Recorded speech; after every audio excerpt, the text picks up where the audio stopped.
I always talk about like my goal when I was a freshman, when I left Purdue as a player, I wanted to leave the jersey in a better place than it was. When you can continue to leave the jersey in a better place, that's how you become one of the best programs in the country. Coach Thompson, thanks for joining us on This Is Purdue and coming to our studio today. Yeah, thanks for having me. We are so excited. You have had so many accomplishments between when you were a player and now as an assistant coach with Boilerball. So I want to list off some of your accomplishments to kick us off here. So during your time as a Purdue player, you were a 3-year starter. You helped the team win the 2017 Big Ten championship. Since then, now you're part of the coaching staff. You've coached during a national championship. You've been here for Purdue's first #1 ranking. You've had players like Zach Edey, Braden Smith. You've got to coach them. So I guess our question is, are you some type of a lucky charm for Purdue basketball? Man, I think I've been fortunate, to kind of, we talk in recruiting, it could be the right school, it could be the right coach, it could be the right system, but it's the wrong time. I think I've been fortunate to be at Purdue at the right time. And it's been kind of cool to see the evolution just because when I was a senior in high school, I think Purdue was last in the Big Ten. And so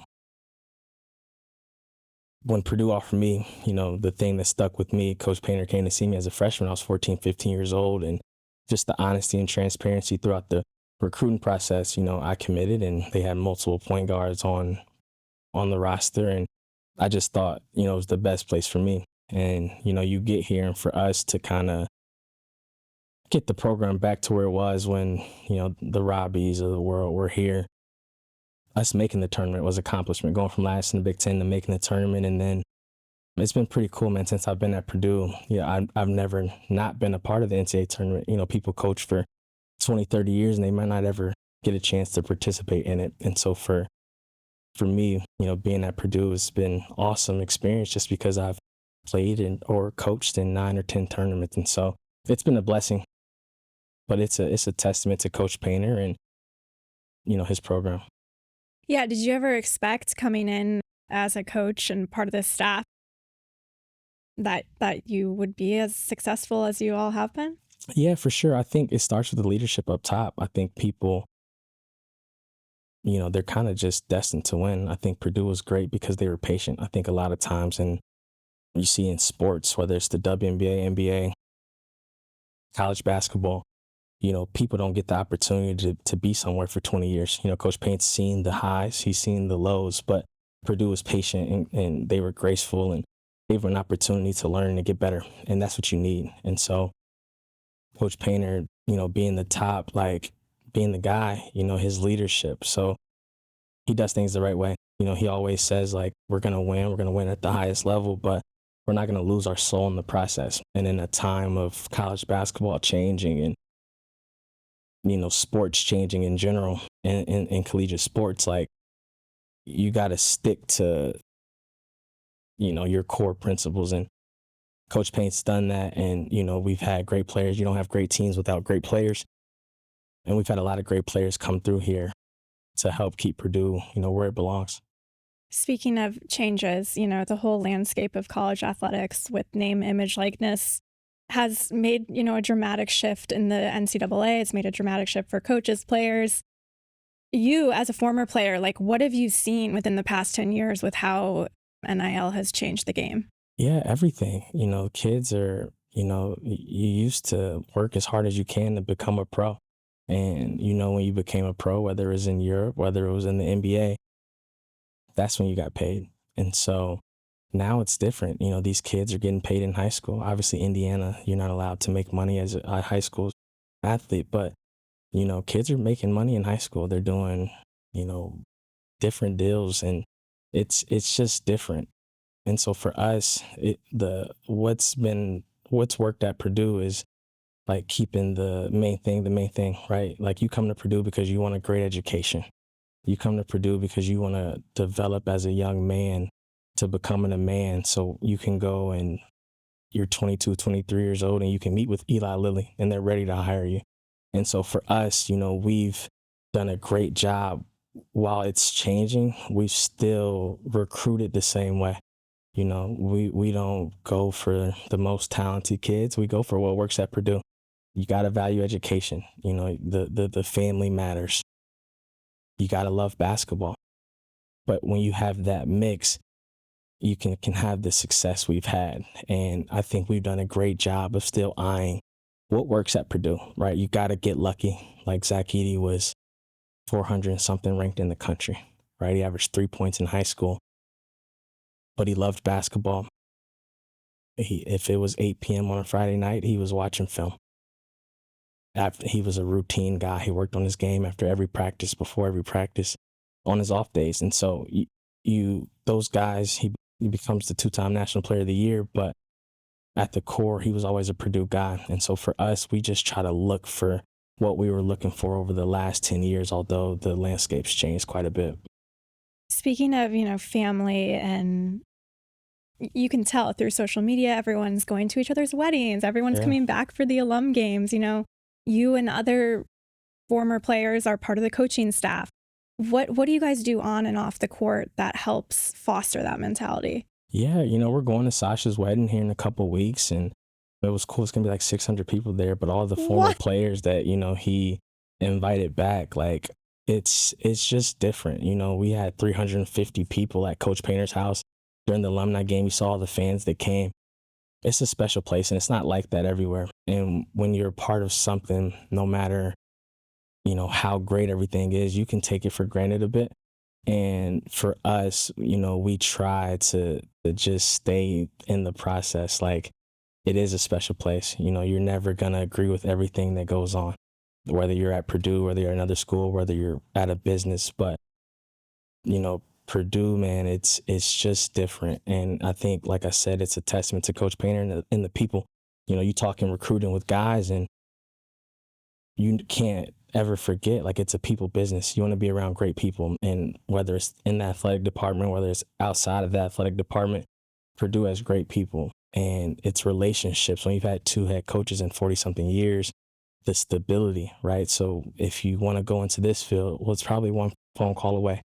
Obviously, we've had guys that play professional basketball currently in Europe. I did so. We have guys that play in the NBA, but it's a network and it's a family, and you don't get the turnout we get from the alumni game, if it's not. And, I got all American friends that some of my best friends, man, they were McDonald's All Americans. They were college All Americans. They played 7, 8 years pro, and they don't go back to their school in the summer.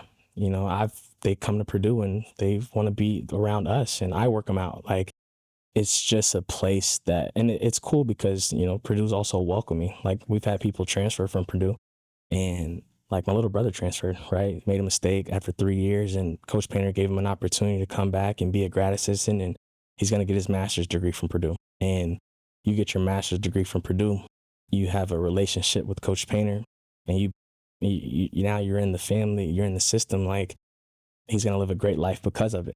And it's just not like that everywhere. And so we're extremely grateful just for the people that's here in the Purdue community. You touched on, in the past 45 years, Coach Painter and Coach Katie have been the only Purdue basketball coaches, and so many schools can't say that. Why, what are some of the biggest lessons that you've learned from their coaching styles and leadership? Yeah, it's different. Coach Painter tells stories about Coach Katie, and, he was demanding. He was a great leader. But, like, he did little things. Like, he'll bring him up to the office and he would say, like, did you call your mom today? Like, did you call your mom and say hello? Little stuff like that. And when you're 18 years old, you're like, oh, man, like, what's he talking about? Yeah. But when you get older, like, you understand. You understand the why of things. And so, like, for Coach Painter, being somewhere for 20 years, he's seen how college basketball has evolved from a X and O standpoint, from a recruiting standpoint. Like, everything's just, it's ever changing in the sport. And so I think you have to be able to adapt. I think kids are different now than when I played. I think, Robbie and those guys, how Coach Paint coached when we played versus them, it was different. And I think when you go through things, you just grow, but you got to be able to go through it first and learn. But you got to get the right people. Like, Coach Paint we have the right staff. Coach Brantley played at Purdue. He's a Purdue guy. Coach Les was with Coach Painter before he got to Purdue. Elliot Bloom went to school here. Nick Taruso went to school here. Sasha Stefanovic went to school here. I went to school here. Carson, Isaiah.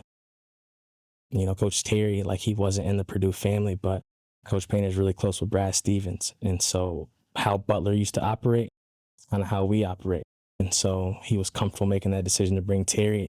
When you have the right people in place, I think it's going to increase your chances of doing special things. And Coach Painter's done a great job of getting the right people from the staff.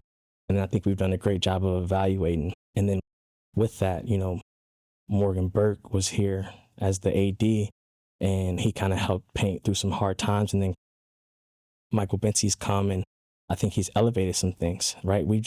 Purdue, it's an innovative school. You're always going to see construction on campus. Purdue's always trying to be better. We're always trying to be the best. And when you have the support around you that wants you to succeed, they make it hard on us not to. But you don't see the stability, we've had here. And it's for a reason. Purdue's a special place, and Coach Painter's continued, it's hard to follow a Hall of Fame coach. And he's done that, and he's taken Purdue to a new level. And it's because of how great he is. He's a Hall of Fame coach himself. I don't think you necessarily get the love and maybe your flowers when you're in the midst of doing something. But I think whenever Coach Painter's done, I think people will finally understand what he's actually been able to accomplish while being the head coach here at Purdue. How has he helped you since you started as assistant coach 5 years ago, develop your leadership skills? Like, how have you evolved as a coach over the past 5 years? Yeah, he's just a great dude. Like, like outside of basketball, like he's a great guy. You can talk to him about family. You can talk to him about your relationship. You can talk to him about any advice you need because he's probably been through it himself.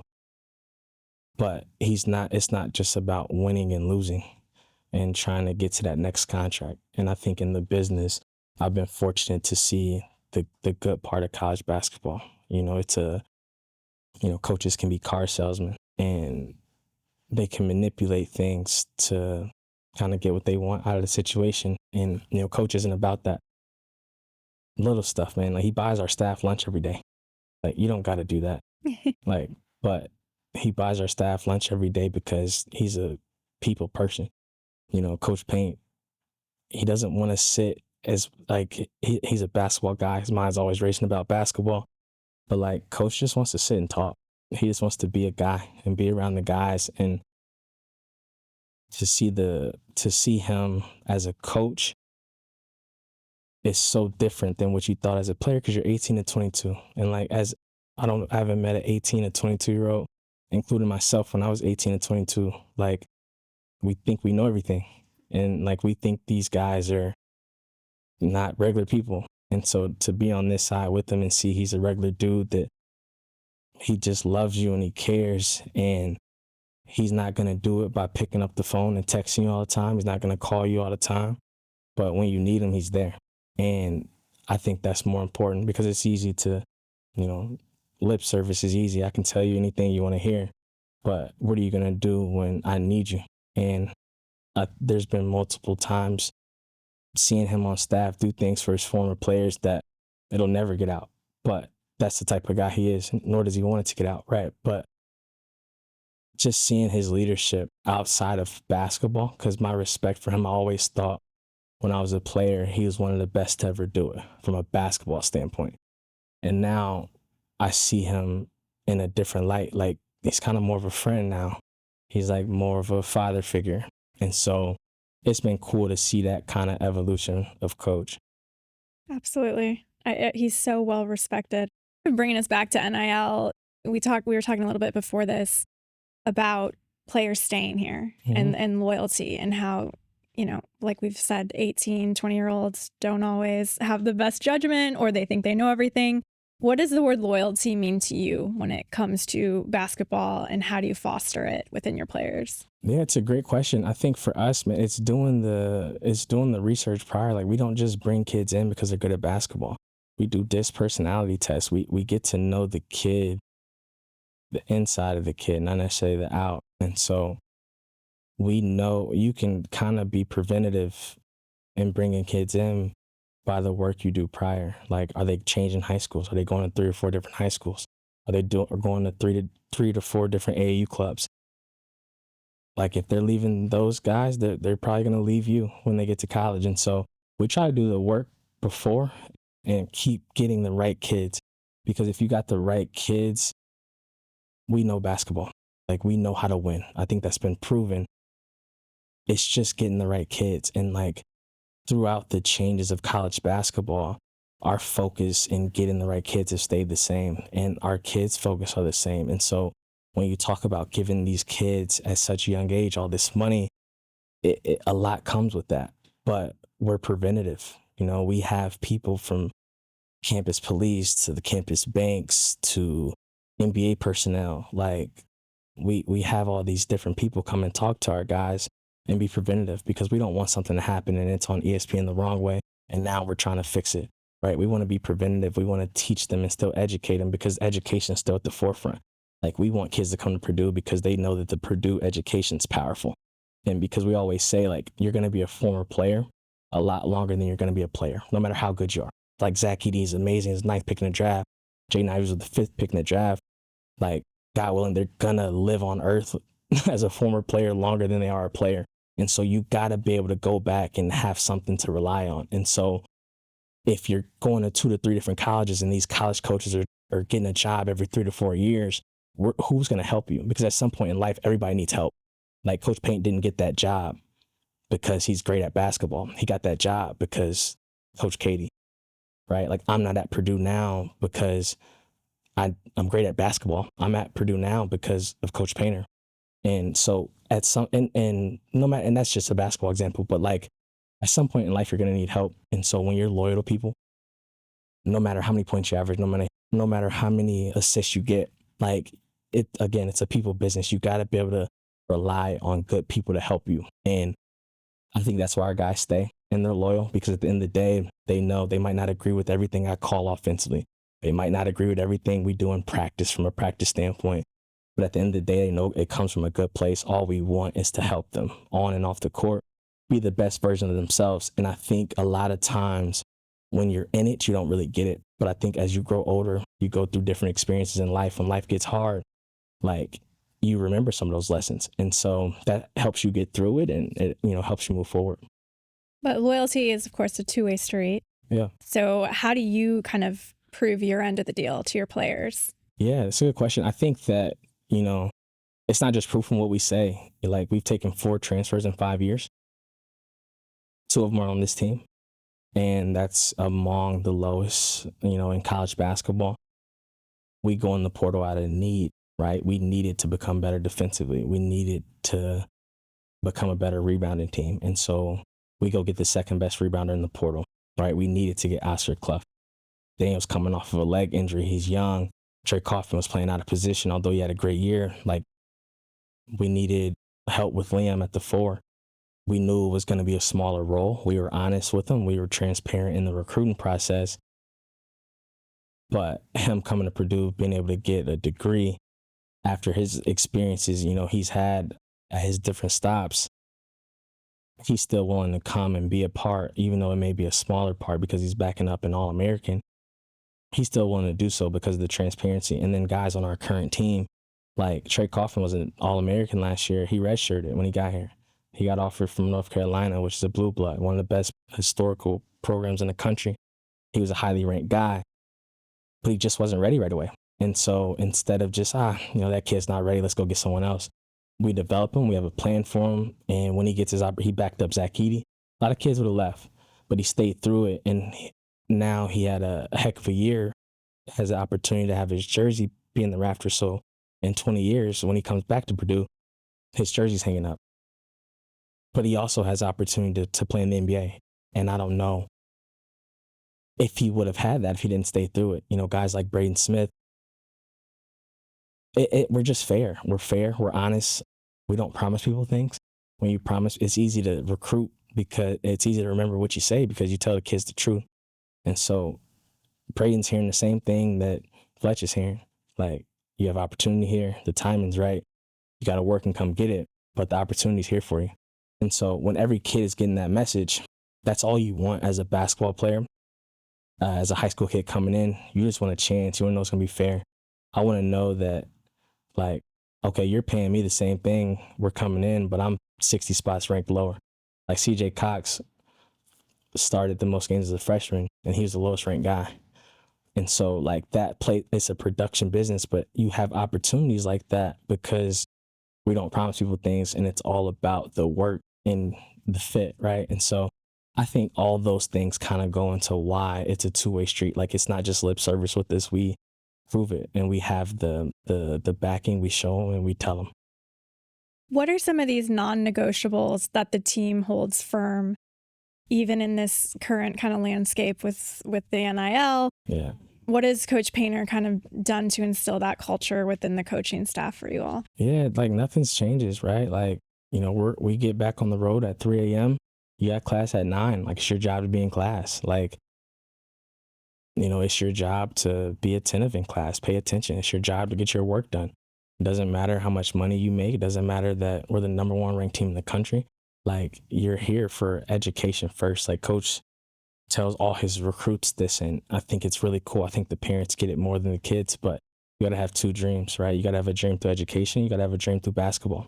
Obviously, he says no one's going to be dreaming about biology, right? But Maybe. yeah, some people do.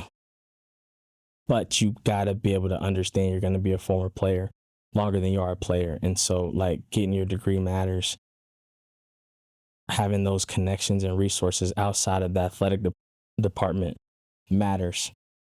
You're going to meet people on campus that aren't athletes that you may be friends with the rest of your life. So I think our non-negotiables are just, you know, doing the right thing, showing up every day, having a positive attitude, going to class, working hard. Like, if you don't come to Purdue and you don't work on your game from a basketball standpoint, you're going to stick out because everyone does.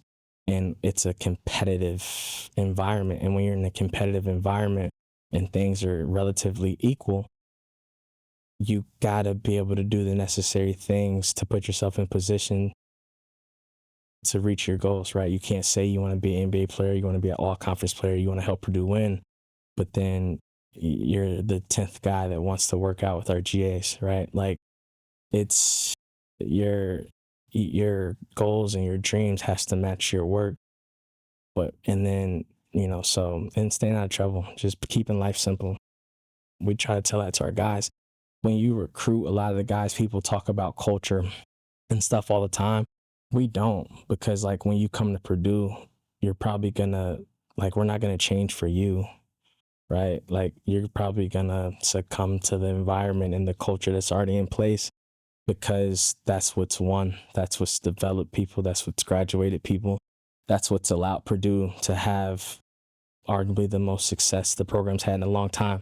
And so, you know, for us, we try to just stick with that. Like, it's a cool story. Like, Grady, they're building something special, hopefully at Notre Dame.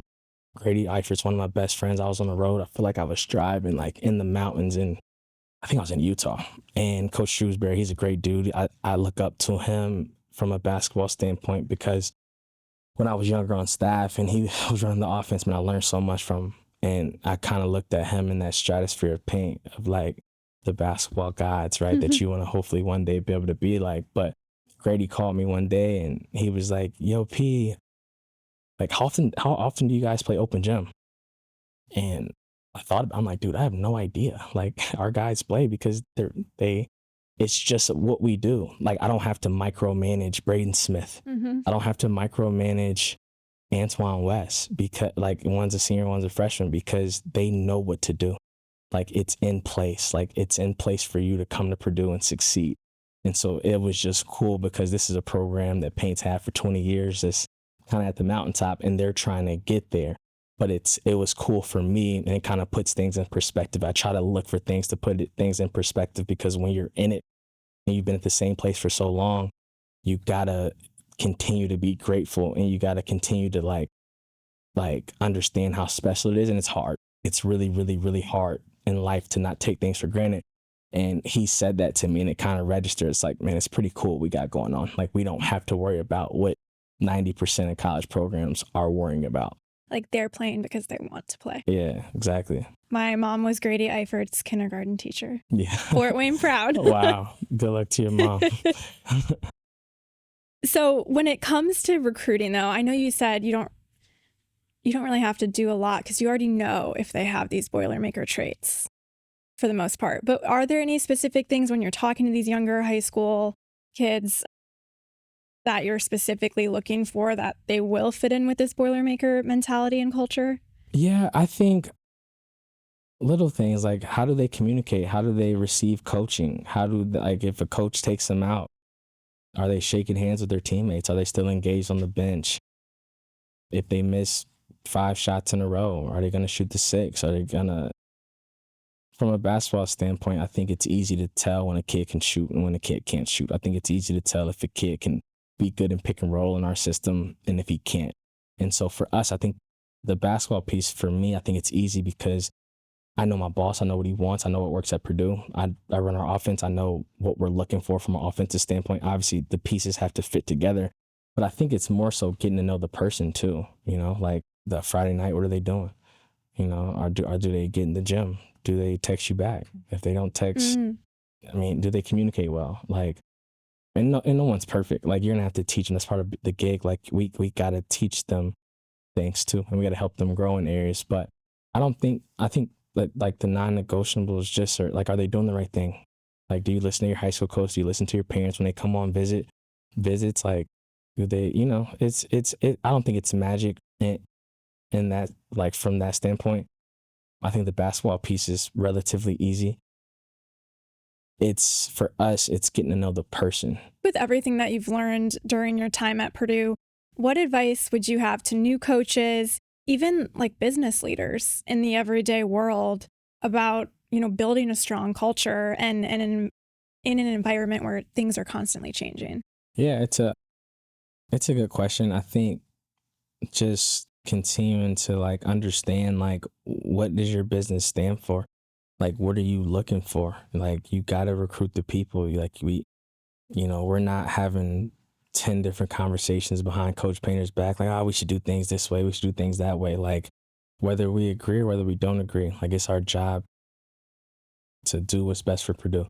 And when I was younger on staff and I've been fortunate enough to be a GA, I was picking up lunch every day. I had a different relationship with the players back then because I was here more than the coaches, because, like, as an assistant, you recruit a lot. You know, the last 3 or 4 weeks, I've been gone a ton from different states to state. And so, like, you got to check on your guys still. Like, the most important team, and it can kind of get lost in recruiting, but the most important team is your current team, right? Like, you can't worry about 2 to 3 years in the future. We got to worry about this year's team. Yeah. Because we have a special group. And in sports, you're not going to always get to play on teams like this one. Like, this could be some of the most fun some guys on this team ever has in their career. And I'm not talking about the guy that's lowest on the totem pole. This could be Braden Smith's best year of his life. Maybe, right? It could be Trey Kaufman's best year of his life from a team standpoint. And so we want to have an environment where, like I told him in our preseason meeting, like, be where your feet are. Like, Braden, you wanna break the NCAA all-time assist record, right? But what's your attitude going to be like if you don't get 15 assists in a game? Like, what's your attitude going to be like if Omer finishes the game and you don't, and you're a senior? Like, Trey, what's your attitude going to be like if you don't score 20 a game, right? Like, because we have a special team. And so the big word, like, our key word that we've used is sacrifice. Like, everyone has a sacrifice. Coach Payne sacrifices every single day. Like, he doesn't micromanage. He allows everybody to do their job because he brings us here to do so. And I think when you've been somewhere for 20 years and you've had the experiences he's had, I want to say it's easier to do that, but there are coaches that aren't like that. Like, because when you finally sit in that seat, I can't know what it's like to sit in his seat because I never have.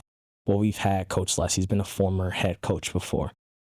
And so Coach Painter can relate to him because Coach Les is the only one that really knows what it's like to be in that seat, because it is different. And so what I've loved about Coach Paint's leadership is, like, we lost to a 16 seed. I was player development. I was helping Terry run the offense.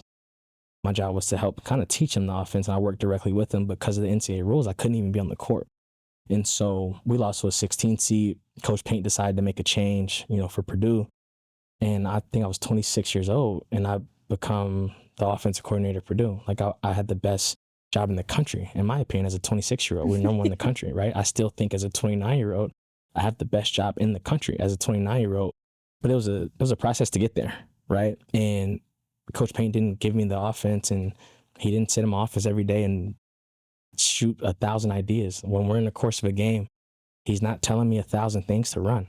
Like, he lets me have my whiteboard, and he lets me do what I see. And then after we, come together and like, we figure out what went well, we figure out what didn't, and we move on. But as a leader, you can't micromanage. You got to trust the people you've put in position to do their job. And if they're not doing their job, you got to make changes, right? And so I would say for a business leader that's not a head coach, like, you have to get the right people. And that's kind of been the theme, I feel like, of, this podcast. But Purdue has the right people in place outside of athletics. And I think we have the right people in place in athletics to allow Purdue as a whole to be one of the best programs, colleges in the country outside of basketball.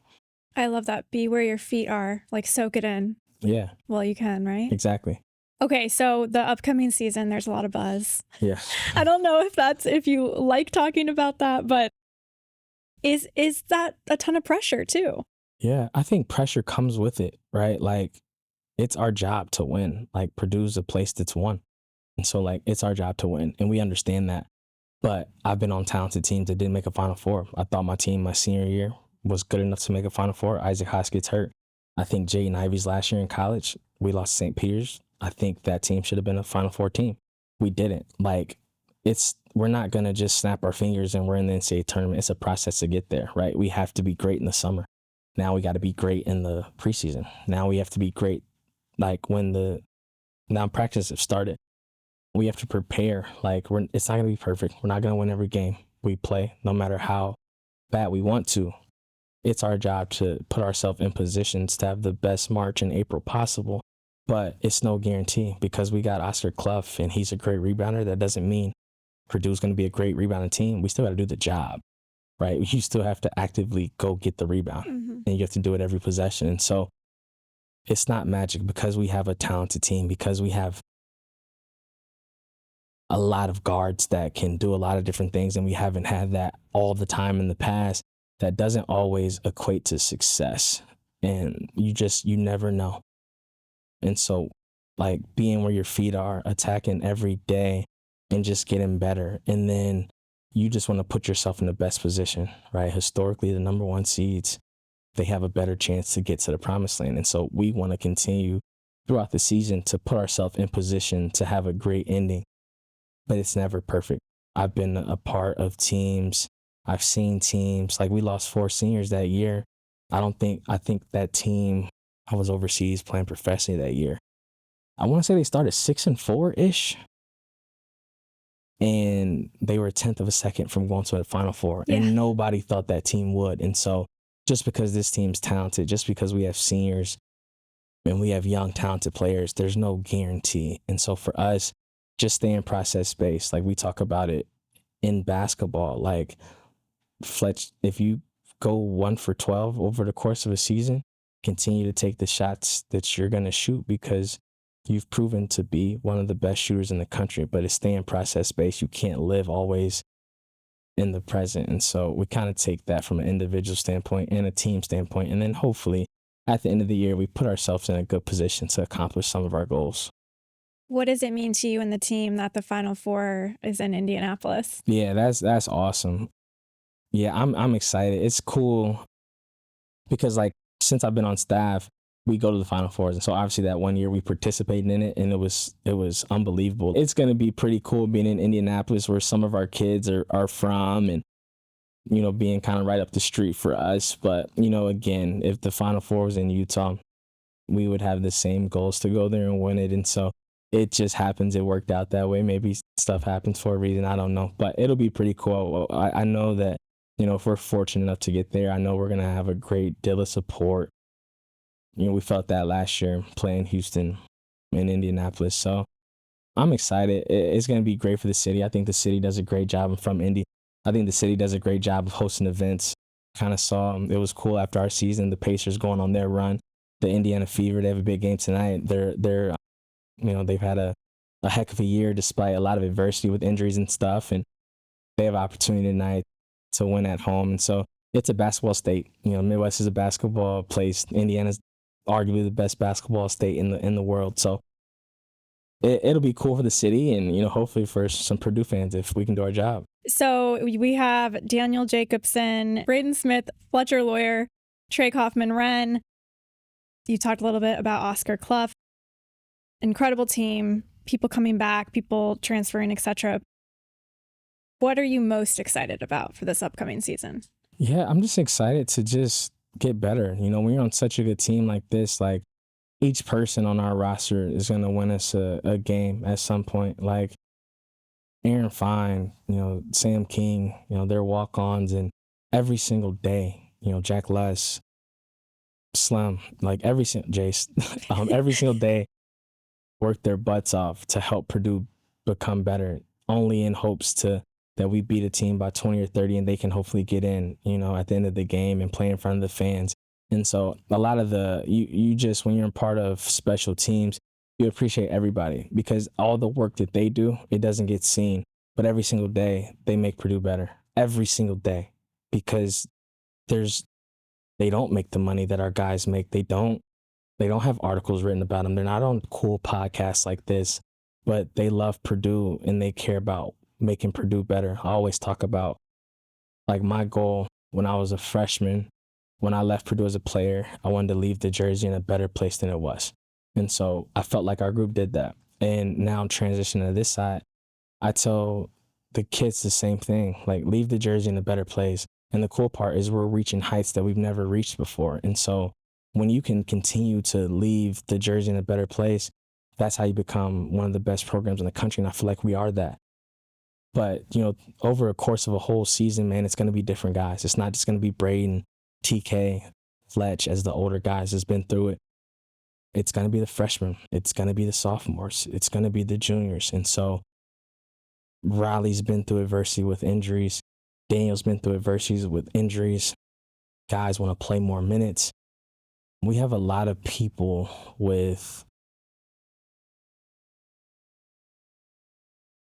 they're ready because of what they've gone through in the past. And so I'm just excited to see our guys, man, play in front of our fans. I know our fans are itching to watch us play. We're itching to get out there and play for our fans and, for the, Purdue faithful. So I'm just excited to get going. You got to stay in the process. Like right now, I'm so tired of practice and we just got started, right? Because I want to play somebody else. I'm tired of playing against each other. I want to be on the same team. I'm a team guy. I think the people we have in our organization, like I've talked about in our community, I think that's all we need. I think we have a great deal of support. I think we have really good players. I think we have a great staff. I'm just excited to go to battle with them and experience a season because there's so many different highs and lows. I think when people watch this play against Auburn last year, or watch this play against Marquette, or watch this play against Texas A&M, they're like, Purdue might be in trouble. And so as a coach, we schedule hard to help us try to win a game at the end of the year. And you watch us play against High Point, you watch us play against McNeese State, and then you watch us play against Houston, and it makes sense, right? It makes sense why we did what we did to get to that point. During that process, though, you kind of got to, relax and understand it's a bigger goal at hand, and it's a process to getting where we want to go. So we're right now, we're in that where we just got to stay in that moment, and you're not going to win the Big Ten on September 25th or 26th, whatever today is. So I think you got to just continue to take steps in the right direction. When people look back at this era of Purdue basketball, what do you hope they say about it? Yeah, that's a great question. I think that I hope that they say that they saw, I hope that, when it's all said and done, I just hope Paint gets, the respect he deserves, to be honest. I'm at Purdue, and I want to stay at Purdue because I want Coach Paint to get his recognition he deserves. I've said as a player, I thought he was one of the best in the world at what he does. I think being on staff with him, I think he's one of the best in the world at what he does. I want to do it for him personally because he changed my life and he gave me the opportunity and he didn't have to. And not a lot of people did. And so his belief in me is bigger than words. I don't need Coach Paint to text me and tell me he loves me. He does it with his actions, right? You just know. I want to do it for him, but I also want to do it for the players because we've had so many players put on a jersey. And when you, as a coach, I'm learning every day. And a big part of the gig is recruiting. And I mentioned it before, but like the most important team is your current team. But also with that, like there's been a lot of people that put on the jersey that in the past, in the last 45 years and prior, that deserved this feeling that we have now, but they didn't get it. They deserved to get paid and they didn't get it. And so you want to do it for coach. And I think that's at the forefront for me. But I want to do it for the people, like our guys that chose to come to Purdue because it's so hard. Like it's so many times in recruiting, you get told no. But Purdue's a special place again because of the people and the players we've gotten. And so like I want to do it for them because they should feel a part of it too. You don't have that turnout at the alumni game if they don't. And so it's a lot of people that when you look back, they helped us get to this point. We don't get to this point without the players that came before us. Like it's just not possible. There's been a lot of people that continue to raise the level of Purdue basketball to give these guys this opportunity. And so along with coach, doing it for those guys so they can, because at the end of the day, like when those guys come back to campus, it's cool to see the smile on their face and to hear the stories they tell. Like Purdue, you're 4, 5, 6 years, however long you're here. It's 60, 70-year-old men that come back, 50-year-old men, 40-year-old men. And it seems like they're most excited about that time in their life. So it's a lot of people, the fans, I think they deserve it, supporting the team for so long. As a fan, it can kind of drive you crazy, the ups and the downs of things. But one thing, I don't think fans understand what everybody puts into it too. Like there's not a second of the day that goes by that I don't think about Purdue basketball. Not a second, right? And like I have other relationships. I have a girlfriend. I have family that like kind of get put on the back burner because of the gig. And I think fans don't really understand that. Like we're normal people too.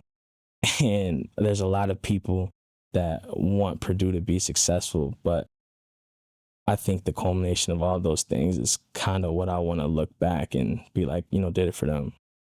Okay, we'll wrap it up here, Coach, but you've talked a ton about Coach Painter, your respect for him. You're clearly so passionate about Purdue basketball. Is there a dream and a hope for you to maybe be a head coach one day? Yeah, I think that's the goal for me. Like, I definitely want to be a head coach. I think I work hard to do that. I'm learning. I don't want to make mistakes, right? I think people rush into things. You feel like you're ready, feel like you've gotten enough experience. I'm a big believer that, everything happens for a reason. Like, I'm here for a reason. The number one focus that I have right now is making Purdue better. It's helping this team win.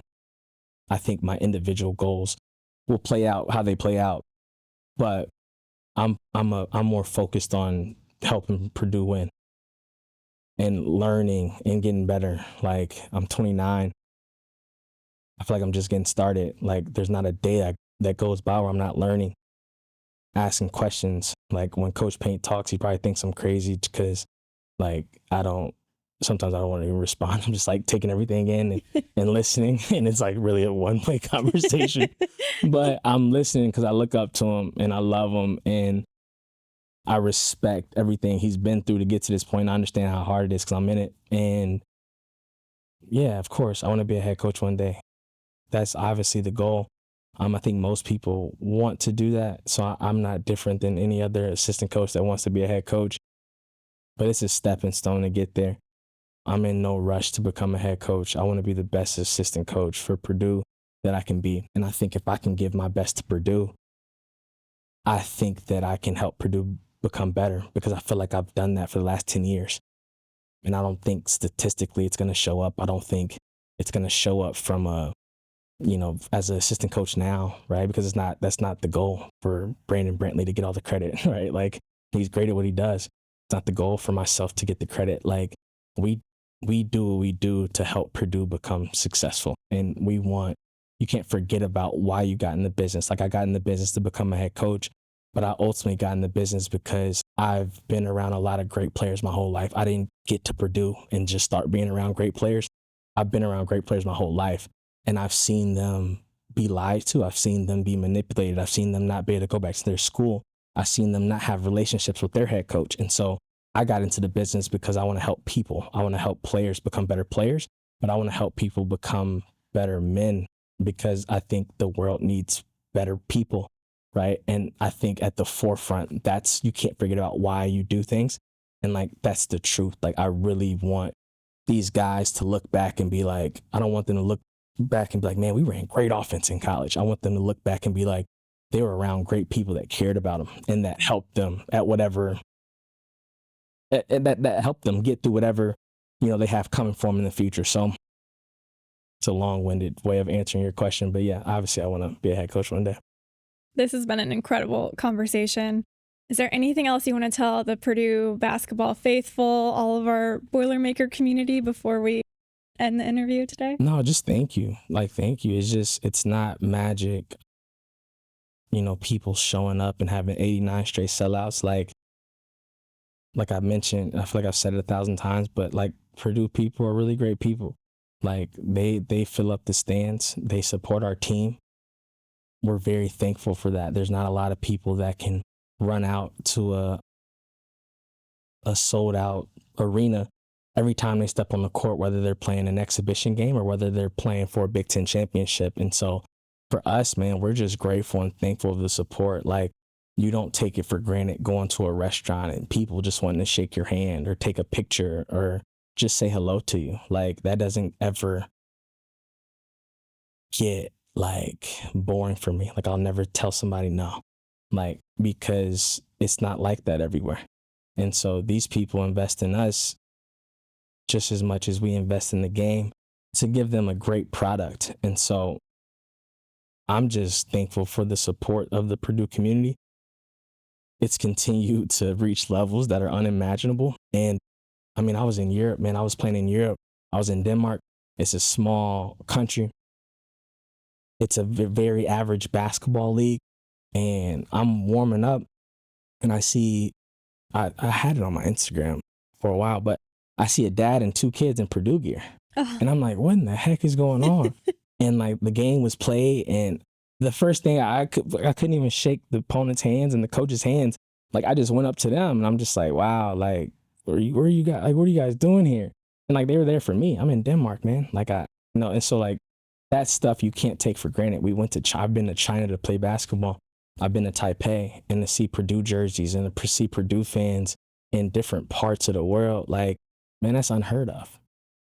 Purdue is just different and you don't really understand it until you get to experience it. And when you try to tell people that, it sounds like you're a car salesman like every other coach in America, but it's really not. Like, Purdue is special because of the people. And so I would just say thank you. That gives me goosebumps. That's incredible. Well, we can't thank you enough for your time, Coach, and best of luck this season. Thank you.